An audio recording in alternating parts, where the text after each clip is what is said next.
What's going on, sports cards fans? This is Ray from Philly, and welcome to the Sports Card Hall of Fame Network's first annual Football Card Hall of Fame.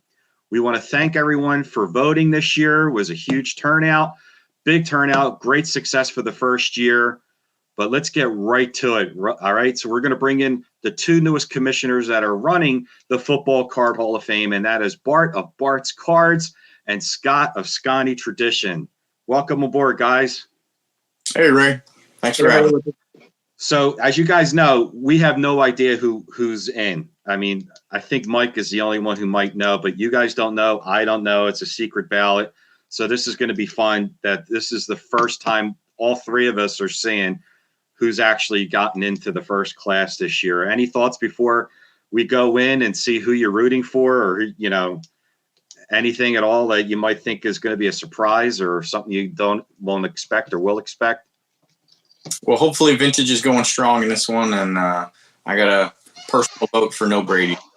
I second that. Yeah, I kind of curious like how vintage heavy it's going to be. I mean, we had a lot of vintage cards in here anyways, but we'll see if a lot of those vintage, especially the much older cards, crack the top 10 this time around. And we also know like the bigger collecting bases of cards too. Like, the Cowboys have a big collecting base, the Packers, the Steelers. So, 49ers as well. So like, we'll see like if that plays a role in like just popularity of certain cards that we might not think would make it on the first time. I totally agree with that. I'm curious to see how it's going to go. If there's a lot of young people voting, which, if young people are voting, it could go with a lot of 90s stuff. So, I'm biased towards the vintage, so I'm hoping that the big grails get in. With the amount of voters that we got, we definitely probably got some folks, leaning over from where their baseball collecting and things going. So we'll see. The greater hobby at large is interesting. Well, I'm really curious to see how this is going to turn out. But other than that, if you guys are ready, I mean, we can roll. And let's roll. Let's go, man. Here's the 2023 first annual Football Card Hall of Fame. So I'll be back at the end of the show, guys. I'm going to be watching in the back room and take it from here. I'm really excited to see who gets in. All right. Thanks, Ray. And I think first up, we got some thanks to give out. Shout out to John Newman, Sports Card Nation, Dr. Jim Beckett. Both of those two had us on their podcasts to talk about the ballot and to talk about the cards and just help us trudge up some interest. And, always a good time talking about the hobby. So we enjoyed that. And then shout out to Rich Mueller for giving us a shout out for the Sports Card Hall of Fame ballot there on Sports Collectors Daily. And this is it. Just like Ray said, the inaugural class, we're getting 10 in this year, and we look to do it every year from here on out. So let's see how it goes. Coming in at 10th. All right. I was curious if this one was going to make it personally, just because, there are so many great cards. This was one that I would have voted for, but I probably would have voted for as number 10, literally. And here we are at number 10. So that's kind of funny. But I think a card that's, totally worthy of getting in. I think this card and the Unitas are both great. Both have a big shot of getting in the Bart Starr rookie card. Obviously, Packers are Americana in the 50s and 60s and transcended a lot of collectors around that time period. So a little surprised, but not totally surprised. Yeah, great card. We'll see if Unitas got in, if Bart Starr isn't already. Let's go with number 9. There we go. Red Green. Yeah, this had to be in there. I guess I was expecting to see it a little bit higher on that list as far as vote getters, but I'm happy it made the top 10. The Galloping Ghost, 33 Sport Kings, beautiful set, great card, and a great representative of our hobby. Oh, yeah. This would have been probably top 5 or 6 for me, I think, along with the Thorpe. So glad to see it got in, and I think it's totally worthy. All right, let's go number 8. Okay. Tied for 7th. Let's see it. The GOAT.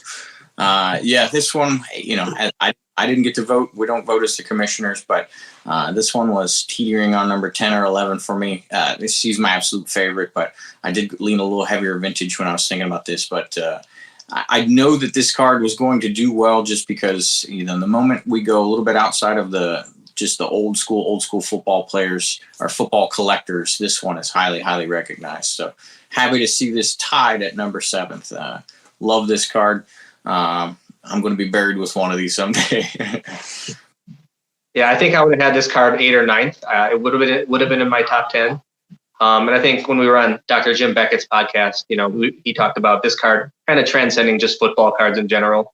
It's just easily recognizable to lots of different collectors out there. So not a surprise, and would have been in my top 10 as well. Love it. What's the next number 7? All right. Kind of the Jim Thorpe in there. Good to see them paired up with Red Grange. Obviously, that looks like they did pretty similar with the voting, so that makes sense to me as well. Great card. There's actually these don't come up too often. There's one for auction right now. I shared it with Scotty the other day and some PMs. I just like to follow that card and see how well it does. It kind of shows us the strength of the hobby.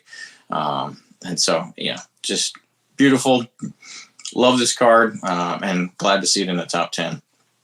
Yeah, agreed. This would have been in my, top 5 or 6 along with the Grange, and, maybe a little lower than I thought would have finished with the Grange, but, it is in the top 10, which is pretty cool. And Thorpe's just one of those guys, that, is kind of a cultural icon in addition to just football. So he crosses over a little bit into other areas, and totally good with this being in the first top 10. Yeah, absolutely. All right, let's see if we got just a lone card at number 6. Oh, wow. Jim. All right. Love this card. And, you just brought up Jim Beckett a minute ago there, Scotty. He brought up a good point. If the card that you're thinking about for that year is basically the card for the entire year in all sports, it kind of is going to win out. And that's, 81 Topps football doesn't practically exist without this Joe Montana card, but there's just not a ton of other strong 81 issue cards that year. So 4-time Super Bowl MVP or 4-time Super Bowl winner, 3-time MVP. Love this card. Go Niners. Yeah, I'm a little surprised this was in the top 10. I would have had it maybe in that, 11 to 15 range somewhere. I thought the Rice would have been actually higher than this card, but apparently quarterbacks rule, and winning quarterbacks like Joe Montana, apparently it puts him right at number 6. So yeah, a little surprised. I'm okay with it, of course. Bart must have had a few burner accounts to get this card in the top 6. But yeah, great card, obviously, in the hobby, and a little surprised on this one, actually. Yeah, we'll see if this is an indicator that the votes were slightly more modern than vintage. If this one well as number 6, but let's see. Number 5. All right. Yeah, I would have had this one top 3 for sure. Probably 1 or 2 in my vote, but glad to see it made it anyway. This is the football, grail as far as vintage and everything goes. National Chickle, the first nationwide issue football set, and this is the big card from the set. So happy to see Bronco Nagurski in at number 5. Yeah, I would agree with you, Bart. I would have had it 1 or 2. It's on most people's, Mount Rushmore of football cards when they're talking about the top 4. It's maybe a greater card than people know about the player himself. You know what I mean? Whereas like a lot more people are going to know about Joe Montana, I think, than Bronco Nagurski. But these cards are just beautiful. They're just like paintings and that great Art Deco style from 35 Chickle. Certainly a top 10 card, and would probably be in my top 2 or 3 as well. All right, let's keep it moving. Number 4. All right, Johnny made it.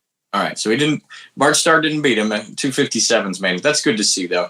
A double print card, so a little bit more common than that Bart Starr, maybe a little bit more accessible to trudge up some of that popularity. But,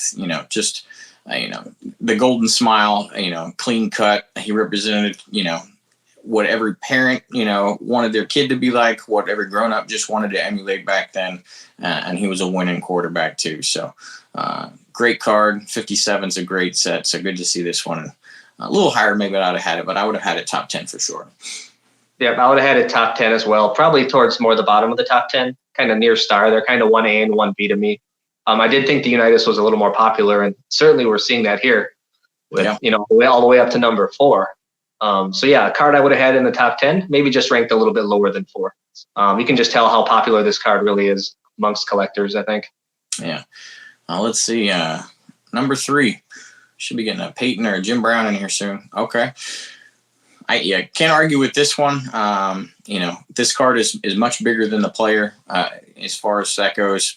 Bold, beautiful colors. New York, you can't beat that. The 65 tall boy, just an anomaly set on its own. And this is the golden card of that set, or what have you. So good to see it. I don't own one of these yet. It's on my short list, and it's with this coming out number 3, I might have to speed up that process. But great card, good to see it here.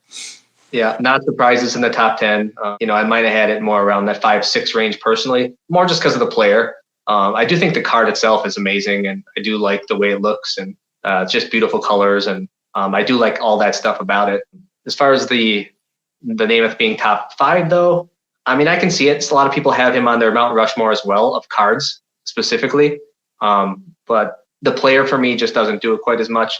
I'd have had it somewhere more 5 or 6, but not that far off. Let's see. Number 2, we need some running backs.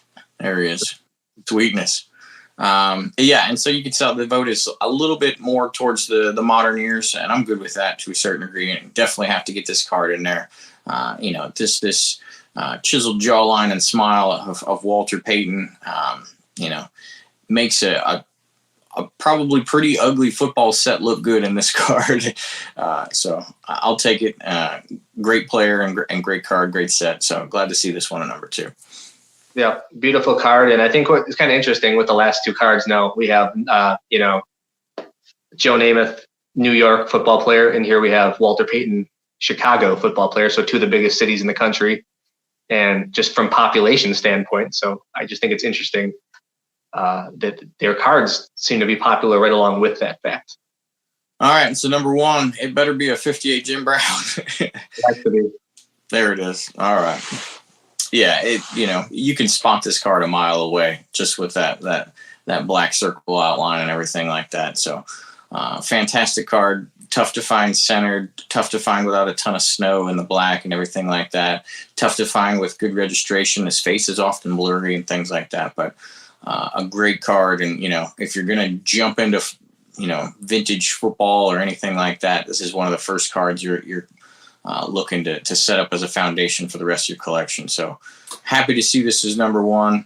I would have had a couple of slightly older ones towards the number 1, number 2, but without question, this should have been in our inaugural class and pretty high up there. So good to see it. And, it's funny, the things I just said about the previous 2 cards from players from big cities, Cleveland, not necessarily the biggest city. That just goes to show you maybe how good Jim Brown really was and how much collectors really appreciated him. He could still make number 1 playing for Cleveland. Yeah, so a great top 10 there. What was that? The most modern card was 86 Rice. So that's kind of good to see. Nothing too new. And no big shockers there. So, and my dream came true. There was no Tom Brady in the top 10. So that's always a beautiful thing to see. So let's see. We got percentage of votes and things there. Jim Brown, 85% of the vote. And the lowest cutoff there was a 40%er. So big drop off there after number 6.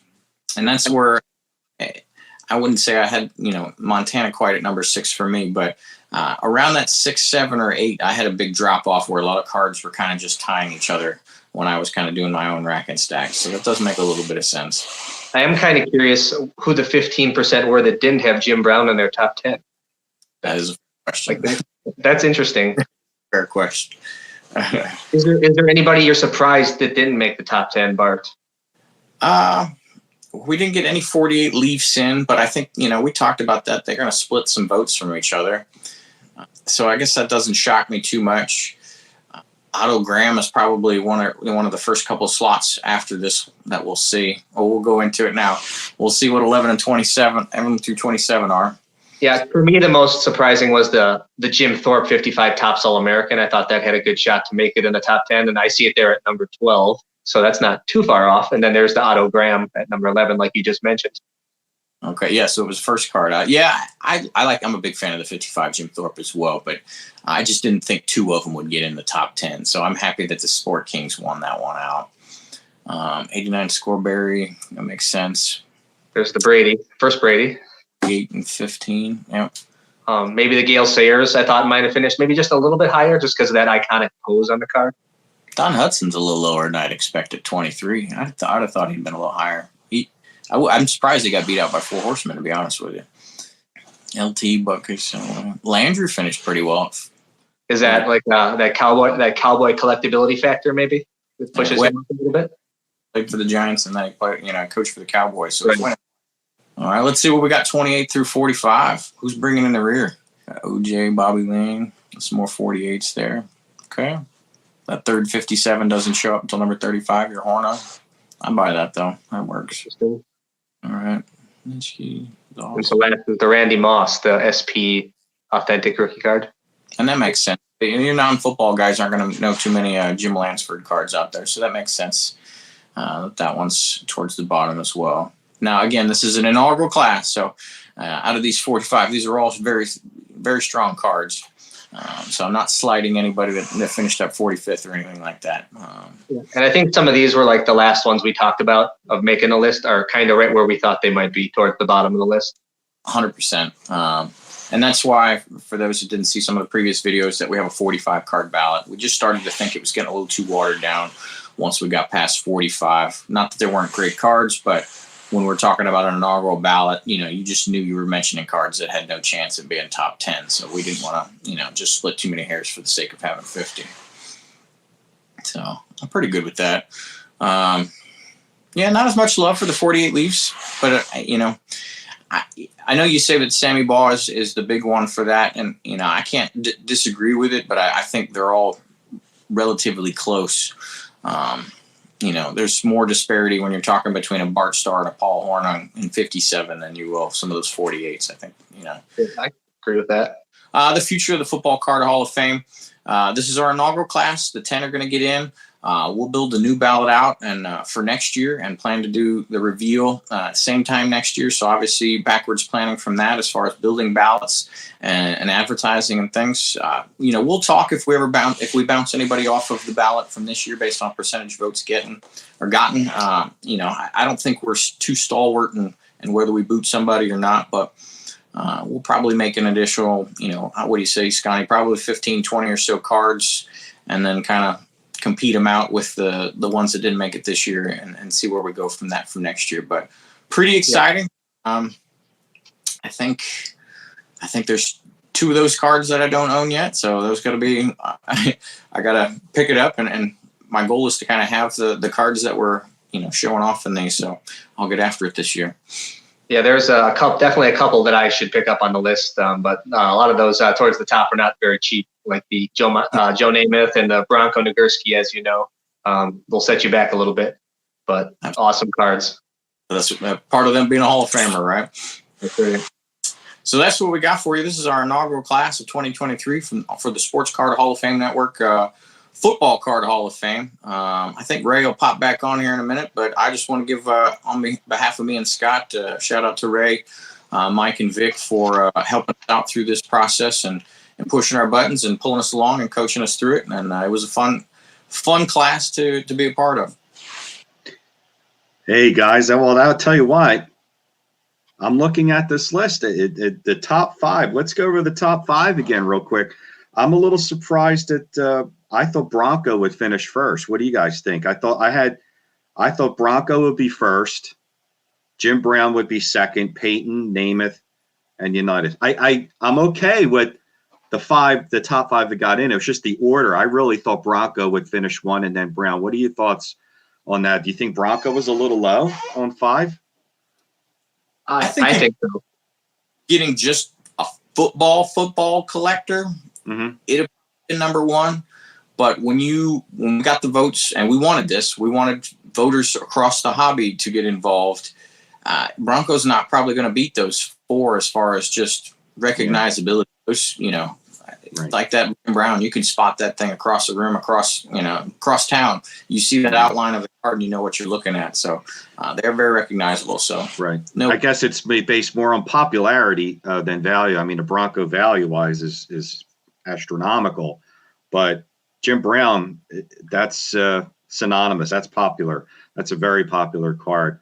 Other than that, I mean, I don't have any. I mean, I guess Bart Starr at number 10, I thought was a little surprise there. But other than that, I think everything on here is spot on. So It's a great list of cards. Now, with the baseball card Hall of Fame, we do drop the bottom 5% that didn't get at least 5% of the votes. You guys haven't decided that yet. You might keep the on there or bump them off. So you got a lot of time to think about what cards are going to get on there.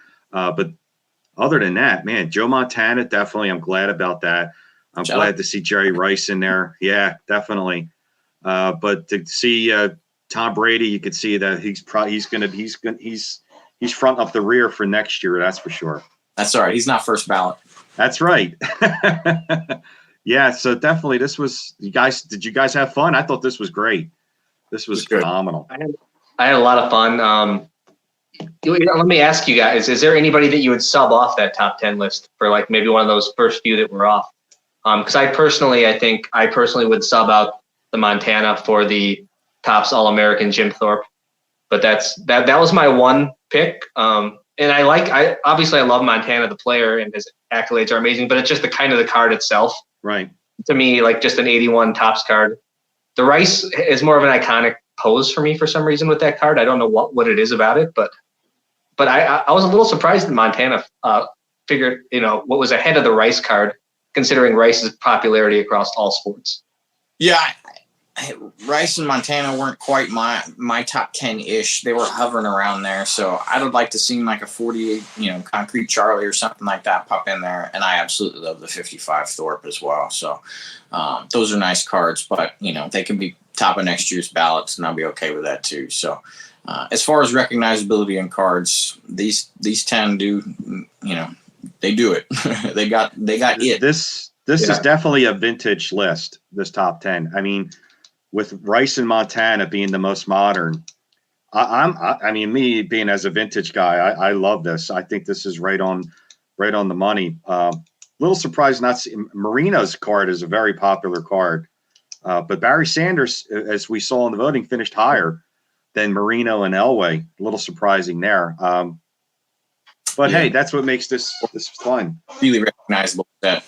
I think Marino, Barry carries the 89 score set where 84 Topps is split between Marino and Elway, and then Dickerson probably has some popularity there too. So there's a couple of in that one where Barry kind of carries the set pretty well for 89 score. Yeah, well, this was a great list. I mean, to go over it again, you have number 10, Bart Starr, rookie, 57 Topps. Then at number 9, the 1933 Sports King Red Grange, 86 Topps Jerry Rice, 33 Sports King Jim Thorpe, 81 Topps the GOAT Joe Montana, 35 National Chickle Bronco Nagurski, 57 Topps Unitas, 65 Namath, 76 Topps Peyton, and 58 Topps Jim Brown. Great list. I think this spread too. One from the 70s, two from the 80s, one from the 60s. Very diverse. Good. Yeah, I definitely will say that. Well, I appreciate it, guys. Is Vic in the backstage area? Vic still with us? Mike? And shout out to those 316 voters as well. Yeah. Great job, guys. Vic, what'd you think? Did you agree with some of these cards? I thought this was great. I love it. I love the list is, the hobby has spoken, right? And I'm looking at this list. They nailed it. They knocked it. Yeah. I'm pleasantly surprised. I will say that, because I thought there would be more 80s and 90s stuff in there. Not that they don't deserve it. They'll get in eventually, like Dr. Beckett said in it, but this spoke volumes to me. This 100%. Was really good. Yeah. Yep. Scott and Bart, thank you guys, man. Yep. Hey, you guys went above and beyond, in my opinion. Fantastic first year. Yeah, I think you guys, in my opinion, you guys have really established some credibility and authority within the space. So great job to you guys. And don't forget, Vic, special shout out to the guy behind the curtain, Mike, his baseball card life. That's right. The man doing all the work. Mike, there you go. There he is. Thanks, Mike. Great job, guys. I appreciate you guys doing this. There you have it, guys. Sports Card Hall of Fame Network's Football Card Hall of Fame First Class. Thanks for voting. Thanks to Bart and Scott, Vic, Mike. See you guys next year. Go Birds. Enjoy the Super Bowl.